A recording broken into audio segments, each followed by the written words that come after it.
June 8, 1943. A single freight train rolled through the darkness across the Texas plains, its cargo unlike anything the American heartland had ever received. Inside those passenger cars sat 1,200 men who had crossed an ocean as enemies of the United States. Veterans of Rommel's Afrika Korps who had fought British forces to a standstill in the scorching deserts of North Africa. They pressed their faces against windows, watching an endless procession of lights that shouldn't have existed according to everything they had been told about America for the past 4 years. What these battle-hardened soldiers witnessed in those first hours would shatter every assumption they carried about their enemies, their homeland, and the war itself. The psychological transformation that began on that train would prove more decisive than any battlefield victory, creating ripple effects that would reshape post-war Europe in ways no general had planned and no politician had foreseen. These men had arrived expecting to find a nation on the brink of collapse, weakened by fighting a war on 2 fronts, crippled by the racial divisions Nazi propaganda had promised would tear America apart. Instead, they discovered something that would haunt German military planning for the remainder of the war and challenge the very foundations of everything they believed about industrial capacity, human dignity, and the strength of democratic societies. And that was the moment when 425,000 German prisoners would begin education that no classroom could provide, witnessing firsthand the arsenal of democracy at full capacity, forever changing their understanding of the nation they had been sent to help defeat. This video examines published sources for educational purposes. Interpretations are attributed. No claims are asserted as fact without citation. Before we uncover today's secret from the pages of military history, if you enjoy exploring the hidden stories, decisive battles, and overlooked moments that shaped our world, please take a moment to like this video and subscribe for more untold wartime histories. And let me know in the comments where you're watching from. I'm always amazed how these memories of the past connect us across so many corners of the world. The story of German prisoners of war in America represents one of the most remarkable and least understood chapters of World War II. Between 1943 and 1946, approximately 425,000 German soldiers would experience captivity on American soil, according to military historians and War Department records. What began as a practical solution to overcrowded British prisoner facilities evolved into an unprecedented social experiment that would fundamentally alter the perspectives of both captors and captives. The magnitude of this operation defied comprehension. Military records indicate that by war's end, the United States operated 700 prisoner of war camps across the continental United States, housing not just Germans, but the largest concentration of enemy soldiers ever held on American territory. Every state except Nevada, North Dakota, and Vermont would host at least one facility, creating a vast network of compounds that stretched from the farms of Kansas to the forests of Oregon. The journey to American captivity began in the most unlikely circumstances. Following Germany's defeat in North Africa in May 1943, British authorities faced an overwhelming logistical challenge. Prison facilities across the United Kingdom had reached capacity, and the prospect of housing hundreds of thousands of additional prisoners threatened to strain resources beyond the breaking point. Historical accounts from the British War Office describe urgent negotiations with American officials, requesting assistance with what one British general termed an impossible situation. The initial American response reflected the nation's unpreparedness for such an enormous undertaking. Military planners had anticipated receiving perhaps tens of thousands of prisoners, not the vast numbers that would ultimately arrive. Hastily constructed facilities and repurposed civilian structures would be pressed into service as the scope of the operation expanded far beyond initial projections. The transportation of these prisoners across the Atlantic revealed the first glimpse of American industrial capacity that would astonish German observers. Liberty ships, those mass-produced vessels that embodied American manufacturing prowess, carried human cargo on their return voyages from Europe. These ships, built at a rate that German intelligence initially dismissed as propaganda, delivered up to 30,000 prisoners monthly at peak periods, according to shipping records maintained by the War Shipping Administration. The contrast between expectation and reality began the moment German soldiers set foot on American soil. Paul Goltz, a 19-year-old private captured 3 days after D-Day, later described his first meal aboard a British transport ship as sausage, mashed potatoes, white bread, and coffee. After days without food or water, the prisoners queued repeatedly for additional servings until a mess officer reportedly exclaimed in amazement at the consumption rates. Such abundance seemed impossible to men accustomed to German military rations that had grown increasingly sparse as the war progressed. The rail journey from American ports to prison camps provided German soldiers with their first comprehensive view of the nation they had been fighting. Unlike the cramped cattle cars used for military transport in Germany, American authorities employed surplus Pullman passenger cars for prisoner transportation. These coaches, with their upholstered seats and dining facilities, represented a level of comfort that exceeded what many German soldiers had experienced even before the war, according to prisoner testimonies collected by military historians. As these trains crossed the American landscape, German observers encountered evidence of industrial and agricultural abundance that contradicted years of propaganda about American weakness. The endless wheat fields of Kansas, the oil derricks of Texas, the manufacturing centers of the Midwest all testified to productive capacity on a scale that German military planners had failed to comprehend. One former prisoner later recalled counting freight trains loaded with military equipment that stretched beyond the horizon, a sight that suggested American production capabilities far exceeded German intelligence estimates. The demographic composition of German prisoners reflected the diverse nature of Wehrmacht forces. Afrika Korps veterans, captured during the final stages of the North African campaign, brought with them the hardened perspective of desert warfare and exposure to British military capabilities. Younger conscripts, swept up during the rapid German retreat, carried different expectations shaped by Nazi indoctrination, but limited combat experience. This mixture of ages, ranks, and military backgrounds would create complex social dynamics within American prison camps. Geographic distribution of these facilities followed practical considerations that revealed American strategic thinking. Military records indicate that camps were predominantly located in southern and southwestern states, where milder climates reduced heating costs and vast agricultural areas provided opportunities for prisoner labor. The placement away from major industrial centers reflected security concerns, but also demonstrated American confidence in the nation's ability to absorb and manage such large numbers of enemy soldiers without significant disruption to war production. The scale of construction required to house these prisoners represented a massive undertaking in its own right. Engineering records describe the rapid construction of barracks, mess halls, recreational facilities, and administrative buildings across hundreds of locations. The speed of this construction effort, often completed in months rather than years, provided German observers with additional evidence of American organizational capabilities and material resources. Initial prisoner reactions to American facilities varied widely based on individual backgrounds and expectations. Günter Graver, a former prisoner, later described his amazement at standing before a camp store, contemplating whether to purchase ice cream or Coca-Cola first. Items that had been unavailable in Germany for years due to wartime shortages.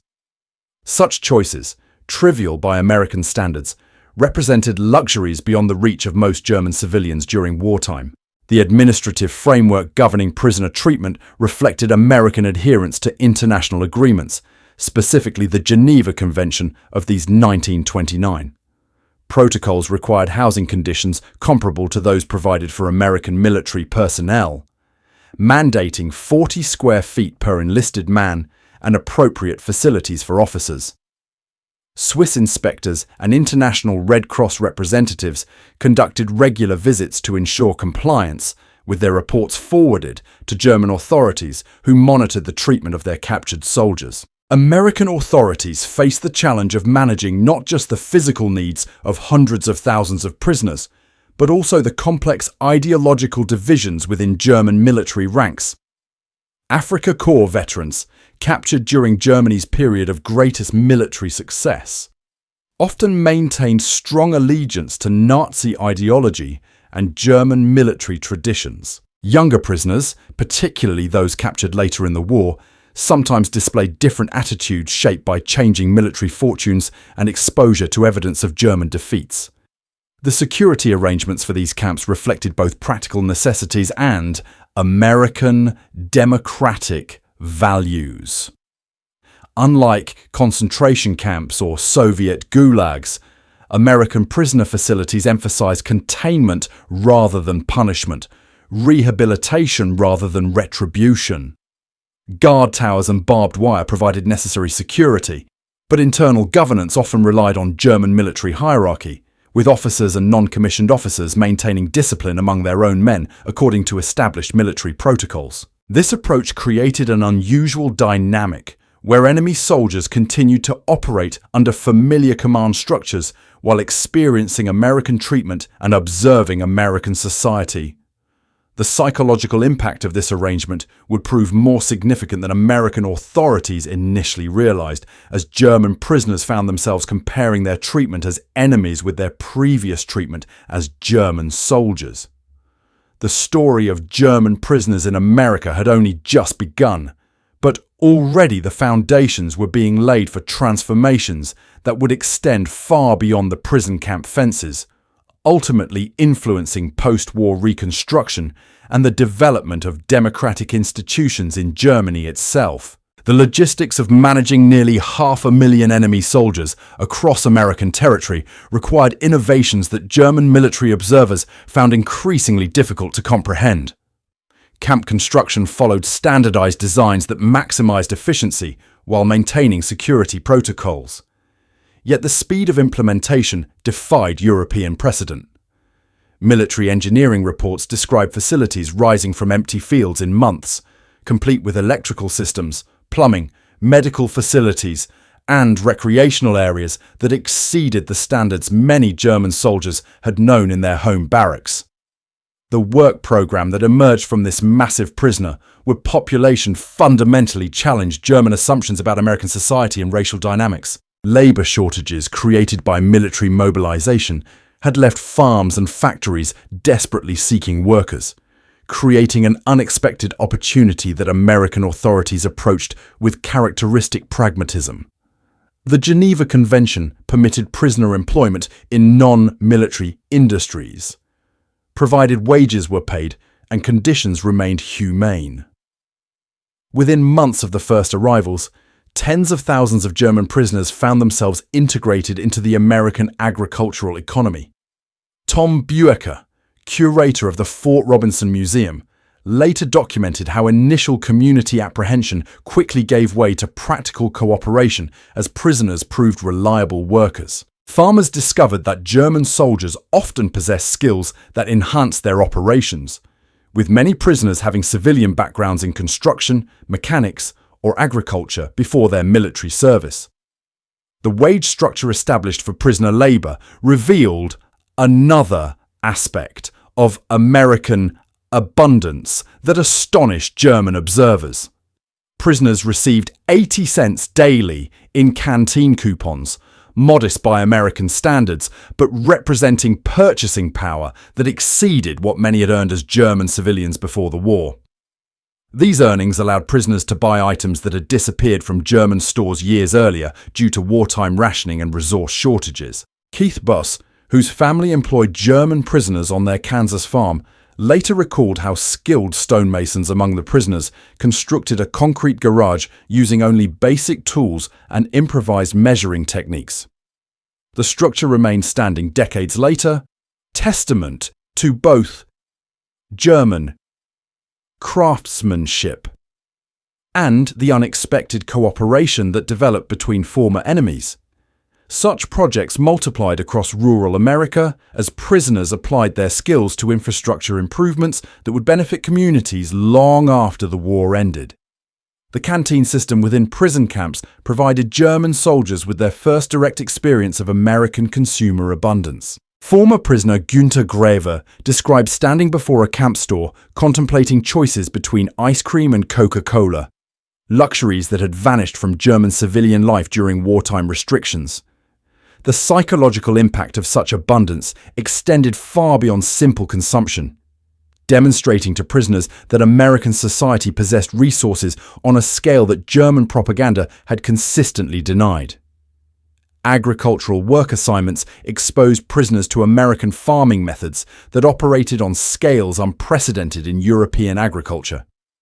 German soldiers accustomed to small family farms encountered mechanized operations covering thousands of acres, supported by equipment and techniques that multiplied productivity beyond German comprehension. Prisoners working in sugar beet fields and wheat harvests witnessed agricultural abundance that could feed populations far larger than Germany's, contradicting Nazi claims about American agricultural weakness. The relationships that developed between German prisoners and American farmers often transcended the basic employer-worker dynamic mandated by military regulations.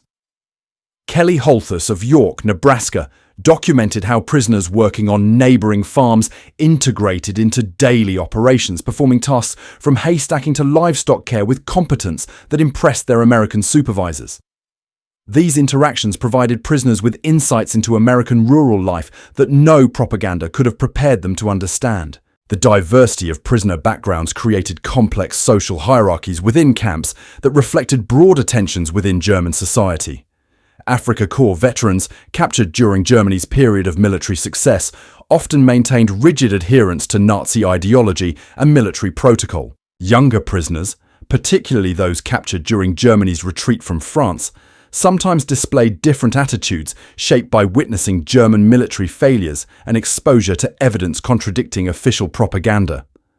American authorities recognized these ideological divisions and implemented segregation policies designed to prevent conflicts between different prisoner factions.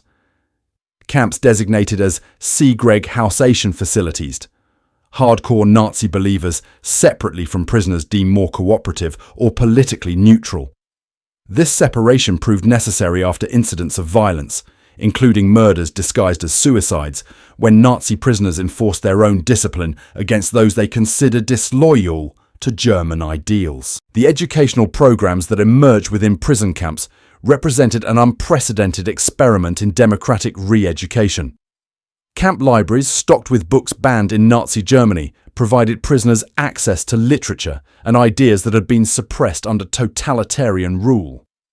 Works by authors like Erich Maria Remarque and Thomas Mann, forbidden in Germany but freely available in American camps, exposed prisoners to perspectives on war, society, and human dignity that challenged everything they had been taught. Theodor Gintz, who worked on Missouri farms during his captivity, later described witnessing American workers on strike over small wage disputes as a revelation about democratic society.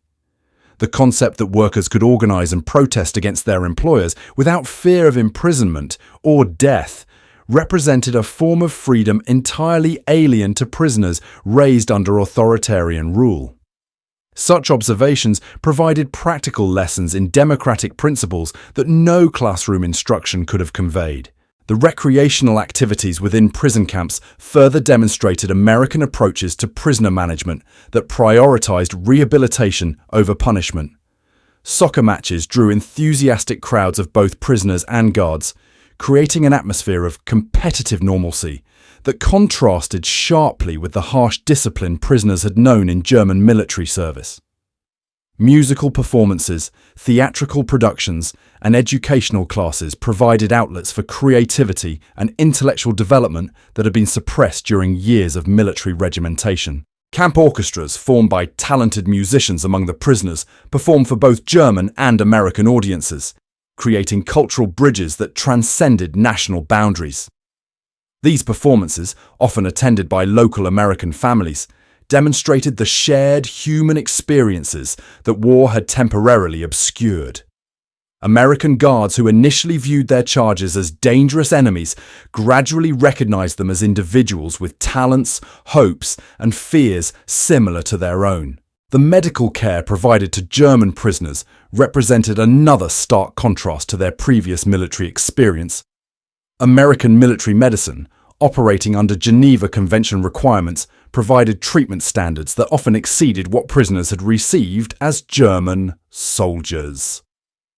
Former prisoners later testified about surgical procedures, dental care, and pharmaceutical treatments that had been unavailable to them even as members of the German military during wartime resource shortages. The psychological impact of this medical care extended beyond physical healing to demonstrate American values regarding human dignity and prisoner rights.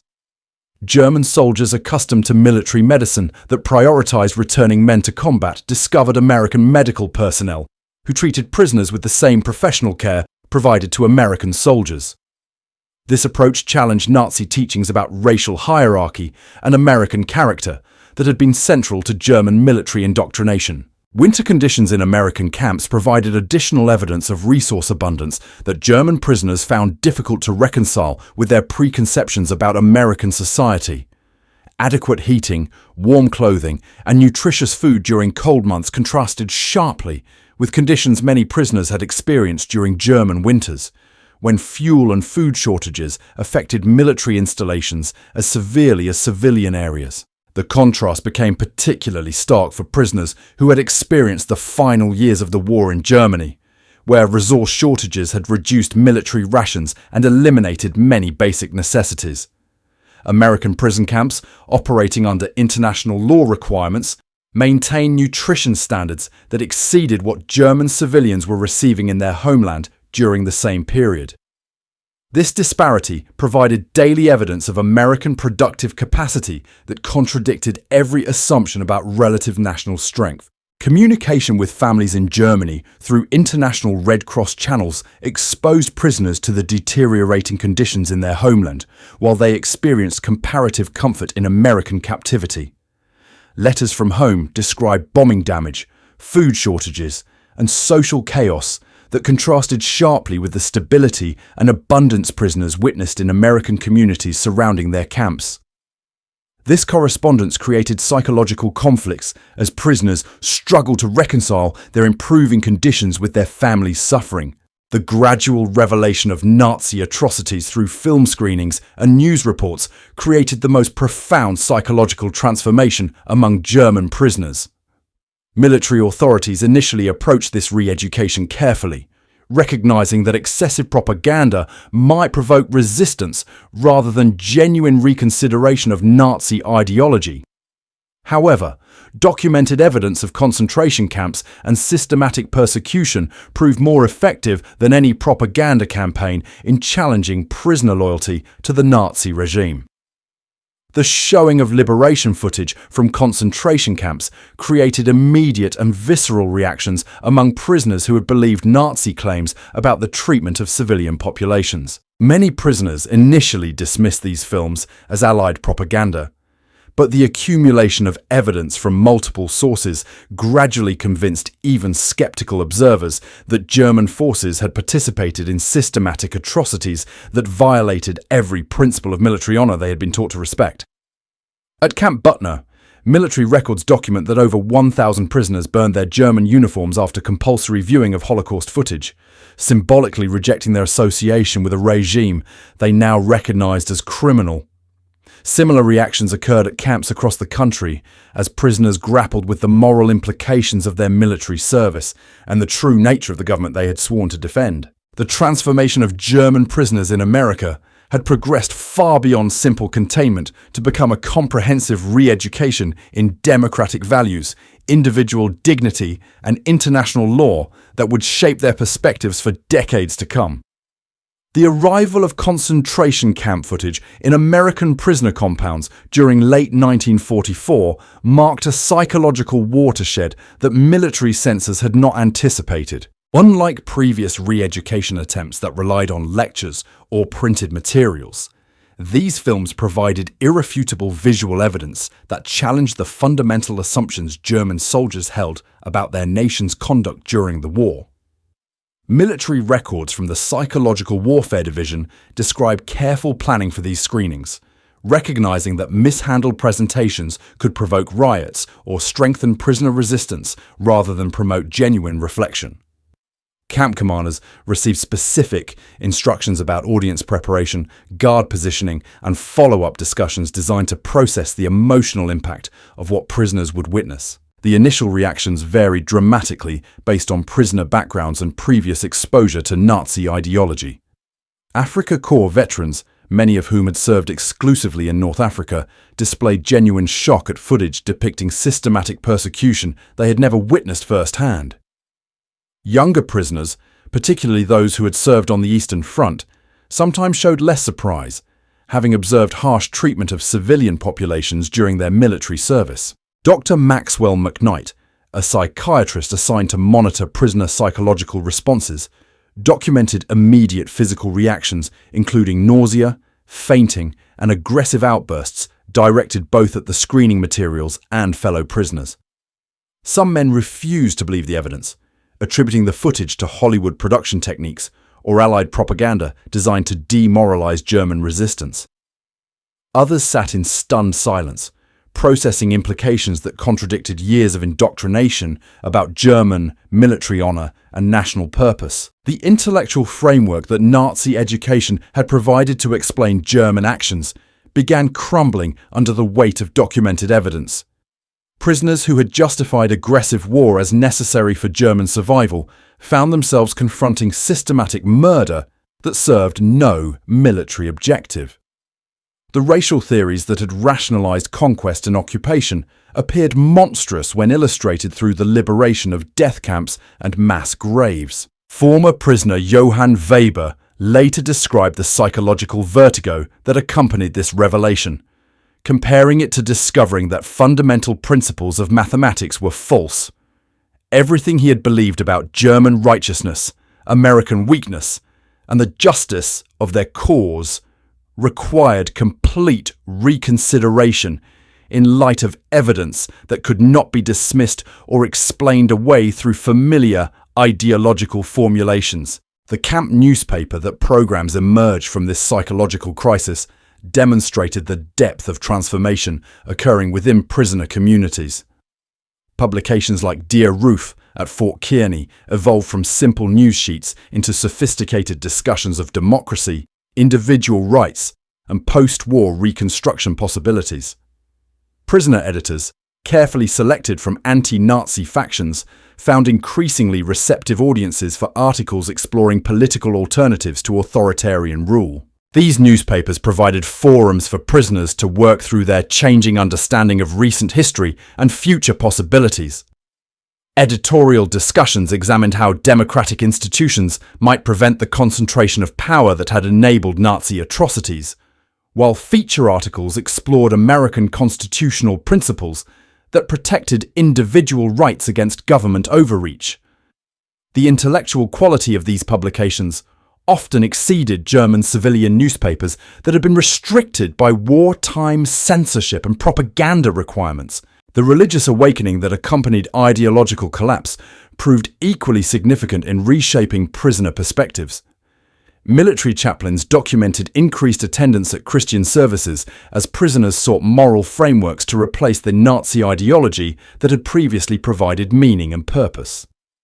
Protestant and Catholic services attracted men who had abandoned religious practice during years of secular indoctrination, creating spiritual communities that transcended denominational and regional divisions. Father Hermann Becker, a German prisoner who had served as a military chaplain before his capture, emerged as an influential voice encouraging theological reflection on German responsibility for wartime atrocities.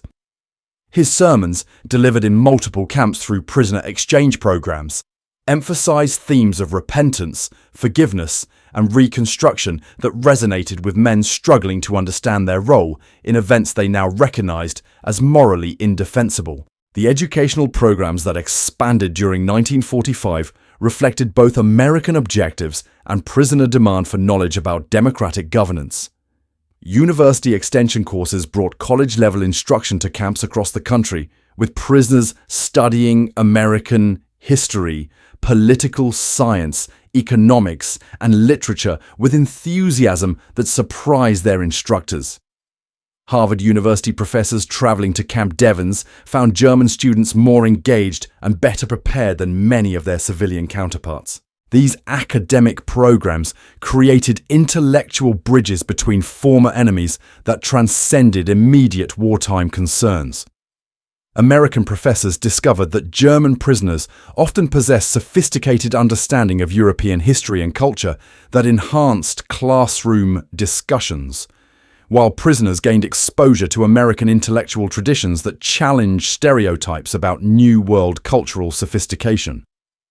The resulting dialogue created foundations for post-war academic exchanges that would continue for decades. The practical applications of democratic education became apparent as prisoners organized their own governance structures within camps. Committees formed to manage recreational activities, resolve disputes, and coordinate educational programs operated according to democratic principles that many prisoners were experiencing for the first time. Elections for committee leadership provided lessons in campaign organization, debate, and peaceful transfer of power that contradicted everything Nazi ideology had taught about political competition. Former prisoner Klaus Richter later described participating in camp elections as his first experience with genuine political choice, where candidates competed based on their qualifications and ideas rather than their loyalty to predetermined party positions. The absence of coercion or predetermined outcomes demonstrated democratic processes in ways that theoretical discussions could never have conveyed, providing practical experience that would prove invaluable during post-war German reconstruction. The vocational training programs that proliferated during 1945 reflected American recognition that prisoner skills and knowledge would be essential for European recovery. Technical courses in engineering, agriculture, and manufacturing provided prisoners with expertise that would be desperately needed in war-torn Germany, while also demonstrating American industrial methods that had produced the military equipment that defeated German forces. These programs created unexpected partnerships between American instructors and German students who shared common professional interests that transcended national boundaries. Engineers discussing bridge construction techniques or farmers comparing agricultural methods found themselves collaborating on problems that required technical expertise rather than ideological conformity.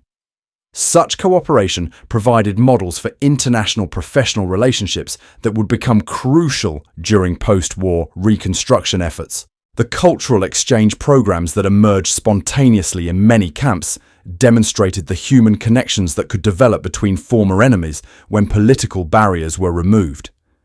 German prisoners organized concerts featuring classical music that attracted American audiences from surrounding communities, while American volunteers taught English classes that exposed prisoners to American literature and popular culture. Local American families began inviting prisoners for holiday meals and social gatherings, creating personal relationships that contradicted propaganda stereotypes on both sides.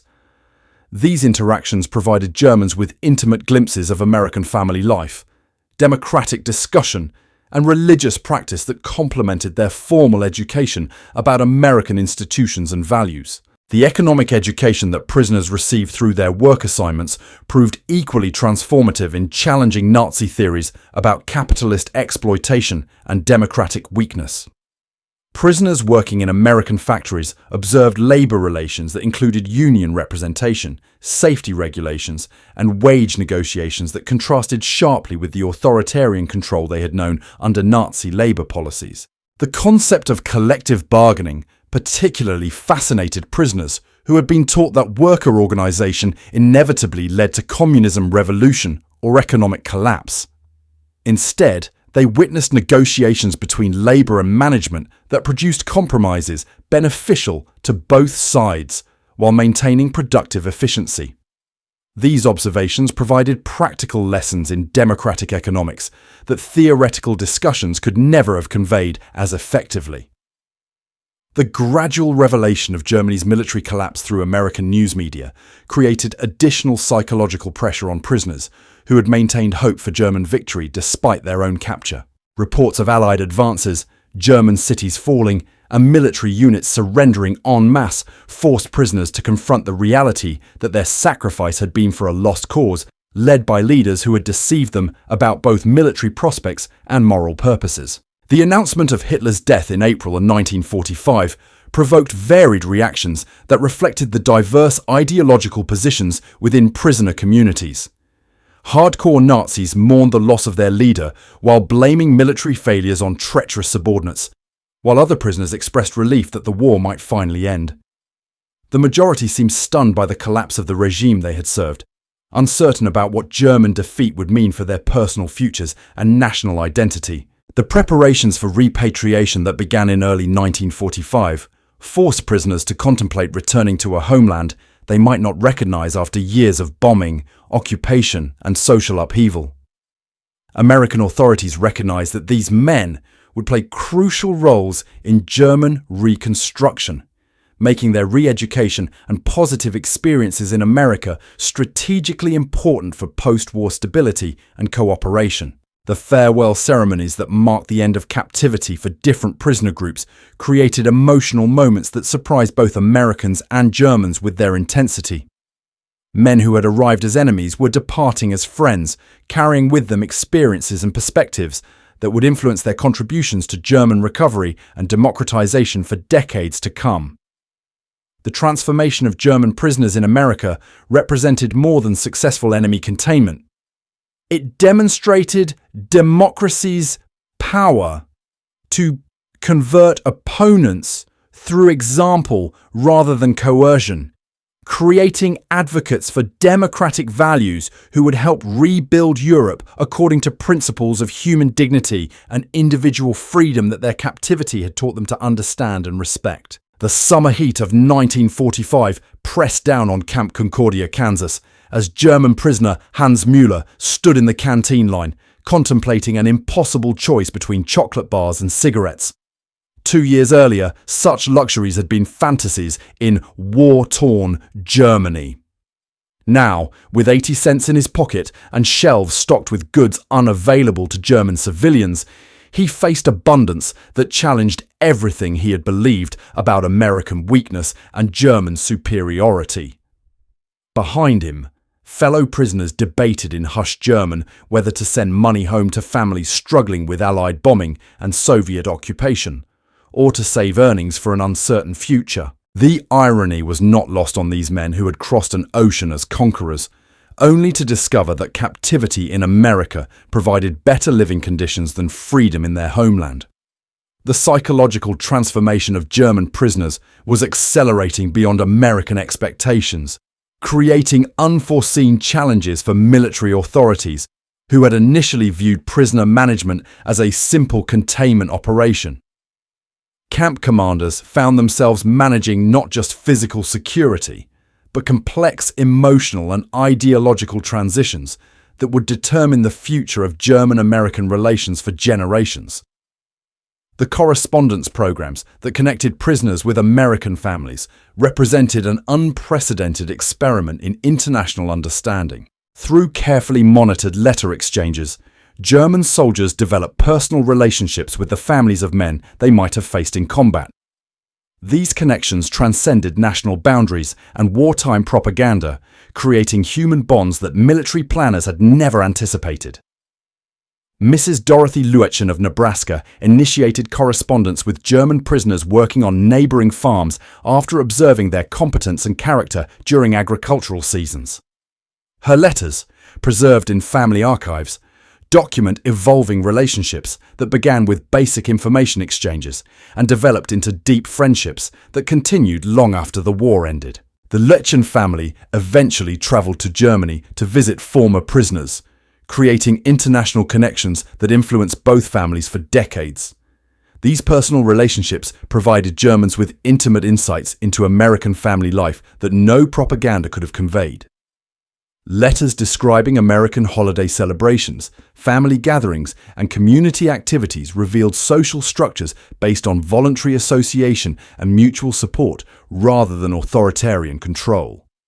Such descriptions challenged Nazi teachings about American society that had portrayed democratic institutions as signs of weakness and social decay. The agricultural seasons of 1944 and 1945 provided German prisoners with comprehensive education in American farming methods that operated on scales unprecedented in European experience.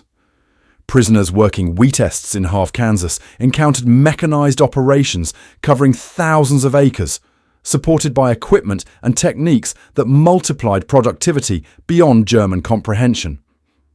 The efficiency of American agriculture demonstrated industrial capacity that could support both military operations and civilian abundance simultaneously. Former prisoner Wilhelm Hoffmann later described watching American farmers discard produce that failed to meet commercial standards. Food that would have been precious in wartime Germany but represented surplus abundance in American agriculture. Such waste initially appalled prisoners accustomed to severe rationing, but gradually demonstrated resource availability that made German wartime shortages appear artificially imposed rather than naturally inevitable. The seasonal rhythms of American agriculture exposed prisoners to economic principles that contradicted Nazi theories about capitalist exploitation and worker oppression. Farm labourers enjoyed wages that supported comfortable living standards while maintaining productive relationships with employers, based on mutual benefit rather than authoritarian control. These observations provided practical lessons in democratic economics that theoretical discussions could never have conveyed as effectively. The medical facilities within American prison camps continued to astound German prisoners who had experienced deteriorating healthcare during wartime resource shortages. Camp hospitals operated with pharmaceutical supplies, surgical equipment, and treatment standards that often exceeded what German soldiers had received while serving in their own military. American medical personnel treated prisoners with professional competence that ignored national boundaries and ideological differences. Dr. Friedrich Bauer, a captured German medical officer, documented his amazement at American medical practices that prioritized patient welfare over military necessity. The availability of penicillin, advanced surgical techniques, and comprehensive dental care demonstrated American industrial capacity in pharmaceutical production that German industry had never achieved. Such medical treatment challenged Nazi propaganda about American priorities and capabilities while providing tangible evidence of democratic values regarding human dignity. The psychological impact of superior medical care extended beyond physical healing to demonstrate American approaches to prisoner management that emphasized rehabilitation over punishment. German prisoners receiving treatment for conditions that would have been ignored or poorly treated in German military medicine began questioning other aspects of their previous military experience and national indoctrination. The recreational programs within prison camps evolved into sophisticated cultural enterprises that provided outlets for creativity and intellectual development that had been suppressed during years of military service. Camp orchestras, theatrical groups, and literary societies created artistic communities that transcended regional and class divisions among German prisoners while demonstrating American tolerance for cultural expression.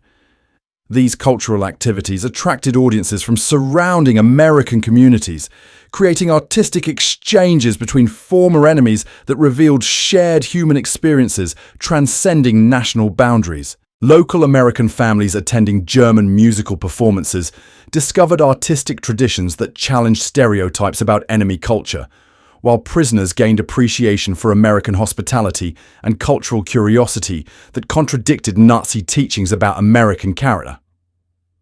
By 1946, as the last ships carried repatriated German prisoners back across the Atlantic, the transformation was complete.